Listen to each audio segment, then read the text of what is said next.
Good morning students, welcome to my next video. Okay, today we are going to discuss our new topic, that is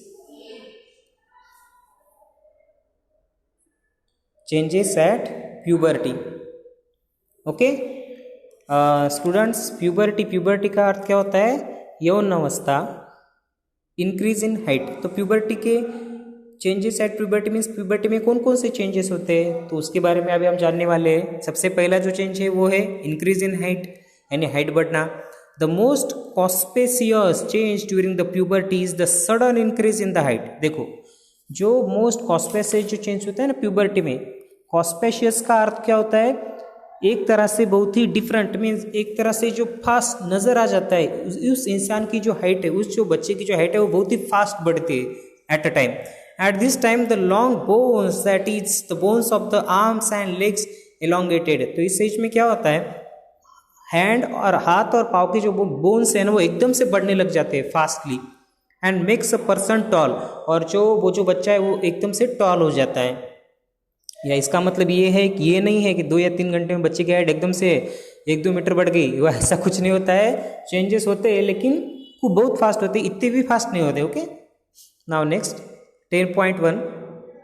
The following chart gives the average rate of growth in the height of the boys and girls with age. ये जो chart है ना, इसमें बताया गया है कि boys और गर्ल्स की जो हाइट है उसका एवरेज कितना परसेंट वो बढ़ती है वो बताया गया है. The figure in column second and third gives the percentage of the height of person has reached at the age given in the column first. For example, by the age of 11, a boy has reached 81% of his probably full height. Okay, जब बच्चा 11 साल का होता है वो boy, तो उसकी height जो है ना वो 81% बढ़ गई होती है. While a girls has reach 88% to her full height. और जो गर्ल्स है जब वो 11 साल की होती है तो वो 88% बढ़ गई होती है. This figures are only representatives and there may be individual variations. और ऐसा नहीं है कि सभी स्टूडेंट्स में, सभी बॉयज़ और गर्ल्स में इतने परसेंटेज हाइट बढ़ जाती है, ऐसा नहीं है. ये जो मैक्सिमम होता है उनके बारे में लिखा है. कुछ कुछ जो गर्ल्स और बॉयज़ है उनके हाइट बढ़ने में थोड़ा फार डिफरेंस हो सकता है. Okay, so don't worry about that. Use the table for your friends and work out how tall they are likely to be. Find out who is likely to be the tallest and who might be the shortest in your class. Okay, आपको क्या करना है, आपके class में जो सबसे heighted है boys या गर्ल्स वो आपको पता करना है. ठीक है, एज इन ईयर्स, ये देखो ये एवरेज बताया गया है कि 8 साल में जो बॉयज़ है ना वो 72% बढ़ गया होता है और गर्ल्स जो है वो 77% बढ़ गई होती है. ठीक है, 9 ईयर में वो 70 बॉयज़ जो है वो 75% बढ़ गए होते हैं और जो गर्ल्स है वो 81% बढ़ गई होती है. तो इसी तरह से, और उसके बाद 10 ईयर में 78% बॉयज़ की हाइट बढ़ गई होती है और गर्ल्स के 84% बढ़ गए होते हैं. तो इस चार्ट के जरिए आपको क्या समझ में आता है कि एज, अकॉर्डिंग टू एज जो गर्ल्स है ना वो फास्ट बढ़ते हैं, उनकी हाइट फास्ट बढ़ती है बॉयज़ से. ठीक है, और उसके बाद जब 18 साल के बॉयज़ और गर्ल्स हो जाते हैं तब उनकी हाइट जो है ना वो 100% बढ़ गई होती है. 18 साल के बाद गर्ल्स की हाइट नहीं बढ़ती, लेकिन बॉयज़ की जो हाइट है ना वो 18 साल के बाद थोड़ी थोड़ी बहुत कम बढ़ती है. ठीक है, जो नज़र भी नहीं आती. कैलकुलेशन फॉर फुल हाइट, तो किसी का अगर फुल हाइट निकालना है, किसी की फुल हाइट कितनी बढ़ेंगी वो निकालने का है, तो यहाँ पे एक सिंपल सा ऐसा फॉर्मूला है. प्रेजेंट हाइट, समझो वो बच्चा समझो अभी कितने साल का है, समझो वो बच्चा अभी 9 साल का है. ठीक है, प्रेजेंट हाइट कितने सेंटीमीटर है उस बच्चे की वो यहाँ पे लिखनी पड़ेंगी. उसके बाद percentage of full height at this age, ठीक है, कितने परसेंट वो बढ़ा वो उस एज में, और मल्टीप्लाइड बाय 100. जैसे यहाँ पे एग्जाम्पल दिया गया है, a boy is 9 years old, एक बच्चा है वो 9 साल का है, एंड 120 सेंटीमीटर टॉल, और उसकी हाइट जो है वो 120 सेंटीमीटर है. ठीक है, तो उसका प्रेजेंट हाइट कितनी हुई 120 सेंटीमीटर, ये 120 सेंटीमीटर यहाँ पे लिख दिया हमने. At the end of the growth period he is likely to be, उसके ये जो ग्रोथ पीरियड है उसकी हाइट कितनी बढ़ेगी वो यहाँ पे कैलकुलेट करने के लिए, वो 9 साल का है तो इसलिए उसकी हाइट जो 120 सेंटीमीटर यहाँ पे लिखी. और यहाँ पे क्या बताया गया कि 9 साल का जो बच्चा होता है ना ओके, उसकी हाइट कितनी बढ़ती है, बॉयज हुआ तो 75% बढ़ गई होती है 9 साल में। तो इसीलिए यहाँ पे क्या लिखा है, यहाँ पे नीचे 75 लिखा है और यहाँ पे मल्टीप्लाइड बाय 100 लिखा है, और उसके बाद ये 160 सेंटीमीटर तक उस बच्चे की हाइट बढ़ेंगी, ये इसका अर्थ है। ठीक है, इस तरह से आपकी जो फुल हाइट है, मीन्स आप बड़े होने के बाद 18-19 साल के होने के बाद आपकी हाइट कितनी होगी, ये इस तरह के फार्मूले से आप निकाल सकते हो। ठीक है, और ये भी हर टाइम पे करेक्ट नहीं होता है, उसमें थोड़ा फार डिफरेंस होता है, खाने पीने के ऊपर भी हाइट रहती है। ओके, कितना उस हमारी बॉडी को अगर परफेक्ट न्यूट्रिशन मिला तो हाइट जो है वो नॉर्मल बढ़ती है। ठीक है, और प्रॉपर न्यूट्रिशन नहीं मिला, प्रॉपर हमने अगर एक्सरसाइज वगैरह नहीं की स्टूडेंट्स, तो क्या होगा, हमारी बॉडी की प्रॉपर ग्रोथ नहीं होगी। ठीक है, तो इसीलिए आपको क्या करना चाहिए, जो सभी तरह के जो फूड है वो खाना चाहिए आपको, जो जंक फूड है उसको अवॉइड करना चाहिए, सभी तरह के जो फ्रूट्स वगैरह है उनको भी आपको खाना चाहिए, आपको रेगुलर एक्सरसाइज करनी चाहिए, आपको रेगुलर योगा करना चाहिए, तभी आपकी जो पर्सनैलिटी है वो कैसी होंगी, वो 100% डेवलप हो जाएंगी। ठीक है, now students the next point, activity 10.2, use the data given in the activity 10.1 to draw a graph. ये जो 10.1 में जो डेटा है ना, ये 10.1 का डेटा, इसका यूज करके ये ग्राफ आपको ड्रॉ करना है। ठीक है, take age on the x axis and percent growth in the height on the y axis. जो एज है, एज इन द ईयर्स, वो यहाँ पे एक्स एक्सिस पे बताई गई है, और जो परसेंटेज ऑफ फुल हाइट है यहाँ पे ये वाई एक्सिस पे बताई गई है। Highlight the points presenting your age on the graph, find out the percentage of height you have already reach. और इस ग्राफ के हिसाब से आपकी जो हाइट है वो क्या है, ये आपको इस पे मार्क करनी है। Calculate the height you might eventually reach, tally your graph with the one given here. Okay, आपको आपके खुद के हाइट का इस तरह से क्या करना है, ग्राफ ड्रॉ करना है। अगर आपके पास समझो जब आप 8 साल के थे तब से डेटा अगर अवेलेबल है तो आप इस तरह से ग्राफ को बना सकते हो। ठीक है, कौन सी ईयर तक आपको आपका खुद का जो ग्राफ है उसको इस तरह से ड्रॉ करना है, कौन सी ईयर से, 8 से लेकर 18 ईयर तक आपको आपका खुद का ग्राफ ड्रॉ करना है। ठीक है, ये जो ग्राफ है ना, ये ग्राफ ये है। ओके, जैसे यहाँ पे वो 8 साल में, 8 साल का समझो बॉयज़ है, तो उसकी हाइट कितनी बढ़ी, 75%, 72% बढ़ी। ठीक है, ये देखो यहाँ पे ये 72%। ठीक है, और बॉयज़ में, गर्ल्स ये क्या है, ये जो रेड वाला है ना ये बॉयज़ का है ग्राफ, हाँ, और ये जो ब्लू वाला है ना वो गर्ल्स का ग्राफ है। ठीक है, और ये कहाँ से लिया गया है, यहाँ से लिया गया है ये ग्राफ, ये डेटा है और ये इस डेटा का ये ग्राफ बनाया गया है। ठीक है, और 18 साल में देखो दोनों के दोनों ग्राफ जो है वो एक जगह पे आ रहे हैं, यानी 18 साल पे 100% दोनों की हाइट बढ़ गई है। ठीक है,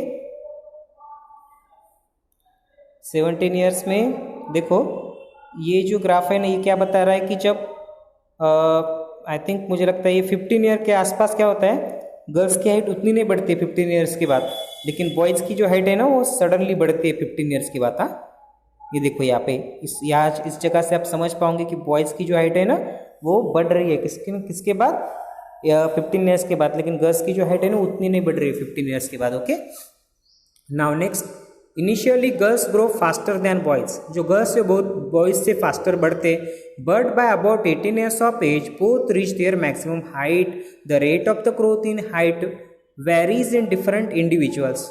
ठीक है, ज़रूरी नहीं है कि गर्ल्स और बॉयज़ का आपका जो इससे रिलेटेड, अगर आप बॉयज़ हो या गर्ल्स हो, आपका जो ग्राफ है वो इसी तरह से होगा, इस बात की कोई भी गारंटी नहीं है। ये जो हाइट है वो इसमें थोड़ा फार तो भी चेंजेस होगा, इस तरह से आपका ग्राफ आएगा भी और नहीं भी आ सकता है। ठीक है, सम में grow suddenly at puberty and then slow down. Puberty के टाइम पे कुछ जो एकदम से बढ़ने लगते हैं और बाद में क्या होता है उनकी जो ग्रोथ है बहुत ही स्लो हो जाती है। नेक्स्ट, वाइल्ड ओदर्स में ग्रो ग्रेजुअली, और कुछ जो लोग होते हैं वो बहुत ही स्लोली बढ़ते हैं। हाँ, लेकिन मैक्सिमम जो बॉयज़ है ना वो उनकी जो ग्रोथ है वो 21 साल तक चलती है, उसके बाद वो स्टॉप हो जाती है, और गर्ल्स की 18 ईयर के बाद ही जो ग्रोथ है वो स्टॉप होती है। There is no need for पहेली to work all parts of the body, do not grow at the same rate. ठीक है, ये देखो ये यहाँ पे बहुत ही कॉमेडी हो रही है यहाँ पे। देखो ये लड़के क्या कर रहे हैं, आई एम वरीड दो आई हैव बिकम टॉलर। वो बहुत ही टेंशन में आ गए क्योंकि वो एकदम से उसकी हाइट बढ़ गई है। My face looks much smaller, लेकिन उसका जो फेस है ना वो बहुत ही छोटा दिख रहा है उसके हाइट के हिसाब से, smaller compare to my body. वो बहुत ही टेंशन में आ गए क्योंकि उसकी बॉडी की हाइट तो बहुत बढ़ गई है, लेकिन उसका फेस जो है ना वो इतुसा का इतुसा रह गया है। इसकी वजह से बहुत ही टेंशन में दिख रहे वो। तो ये उसके मन में डाउट है अभी उसका कैसा होगा। There is no need for पहेली टू वरी, इस बात के लिए पहेली को कोई भी टेंशन लेने की जरूरत नहीं बेचारे को। All parts of the body do not grow at the same time. देखो यहाँ पे क्या बोला गया है कि आप बोलेंगे मेरे सभी बॉडी के पार्ट्स एकदम से बढ़ जाए, ऐसा नहीं होता है। Sometimes the arms and legs और hands and feet of adolescents look oversize and out of proportion. कभी कभी क्या होता है, हाथ पाँव ये एकदम से ज़्यादा बढ़ते हैं थोड़े से, वो मीन्स थोड़ा सा डिफरेंट लगता है इस तरह से इंसान। But soon the other parts catch up and result in the proportionate body. एकदम से ऐसे कभी कभी क्या होता है, हाथ का या पाँव की एकदम से हाथ पाँव की ग्रोथ ज़्यादा होती है, कभी कभी इंसान और बहुत ही ज़्यादा लंबा होता है, कभी कभी उसका जो मुंह है वो थोड़ा सा छोटा दिखने लगता है। तो ये जो प्रॉब्लम है ना ये थोड़ी देर के बाद सॉल्व होती है students. You must have notice that height of an individual is more or less similar to that of the some family members। देखो बहुत ऐसे लोग होते हैं, मीन्स लगभग 80% ऐसे लोग होते हैं जिनकी, और ऐसे स्टूडेंट होते हैं जिनकी हाइट जो है ना वो उनके पेरेंट्स के ऊपर ही डिपेंड होती है। This is because height depend on the genes. इसका कारण क्या है, जो हाइट है वो किसके ऊपर डिपेंड रहती है, जीन्स के ऊपर डिपेंड रहते हैं। ठीक है, जीन्स किस में होते हैं, क्रोमोसोम्स में, इनहेरिटेड फ्रॉम पेरेंट्स। और वो जीन्स कहाँ से आते हैं, पेरेंट्स से आते हैं। It is however very important to eat the right kind of food during this growing years. तो इसीलिए जब भी हमारी हाइट बढ़ रही होती है ना, लगभग मीन्स खाली हाइट बढ़ते टाइम पे नहीं, बचपन से ही आपको बहुत ही अच्छा खाना चाहिए जो आपके बॉडी के लिए बहुत ही अच्छा हो। This helps the bones, muscles and other parts of the body get adequate nourishment for growth। तो इसकी वजह से क्या होते हैं, वो जो ग्रोथ है ना वो प्रॉपरली होने लगती है। You will find nutritional needs of adolescents discussed later in the lesson। Okay, तो अभी आप इसके बाद वाला जो नेक्स्ट जो चैप्टर होगा ना या नेक्स्ट ईयर में आपको कौन सा सिलेबस होगा कि जो एडोलेसेंस है, एडोलेसेंस मीन्स व्हाट, यानी किशोरावस्था में किस प्रकार का आपको फूड खाना चाहिए, वो नेक्स्ट चैप्टर में या हो सकता है नेक्स्ट ईयर में हो। चेंजेस इन बॉडी शेप, तो जब ये जो एडोलेसेंस होता है या प्यूबर्टी जो होता है समय, इसमें बॉडी में किस तरह से चेंजेस होते हैं उसके बारे में अभी हम जानेंगे। Have you notice that boys in your class have broader shoulders and wider chest than boys in the junior classes. आपने कभी आपके क्लास के जो बॉयज हैं उनको देखा होगा आपने कभी, तो आपको क्या लगेगा कि उनके जो शोल्डर्स है वो बहुत ही ब्रॉड हो गए हैं, उनकी जो चेस्ट है वो बढ़ गई है। किससे, अब उनसे छोटे क्लास के बच्चों से। This is because they have entered the age of puberty, क्योंकि वो प्यूबर्टी के एज में गए हैं। When shoulders generally broaden as a result of growth, in girls the region below the waist become wider। जो वेस्ट के नीचे का जो रीजन होता है वो वाइडर हो जाता है, ठीक है, गर्ल्स में। In boys the muscles of the body grow more prominently. Boys में क्या होता है, बॉडी के जो मसल्स होते हैं ना वो बहुत ही अच्छी तरह से बढ़ते हैं then in the girls. Thus changes occurring and adolescents boys and girls are different। तो इसलिए ये जो एडोलेसेंट पीरियड होता है उनमें बॉयज और गर्ल्स के बॉडी में डिफरेंट चेंजेस होते हैं। Okay student, now the next point is voice change. इसके बारे में अभी हम नेक्स्ट वीडियो में जानेंगे। ओके स्टूडेंट्स, अगर आपने मेरे चैनल को सब्सक्राइब नहीं किया तो उसको सब्सक्राइब कर दीजिए, ठीक है। फिर क्या होगा, आपको जो आने वाली वीडियो है वो उसके नोटिफिकेशन मिलते रहेंगे। Okay, now bye students।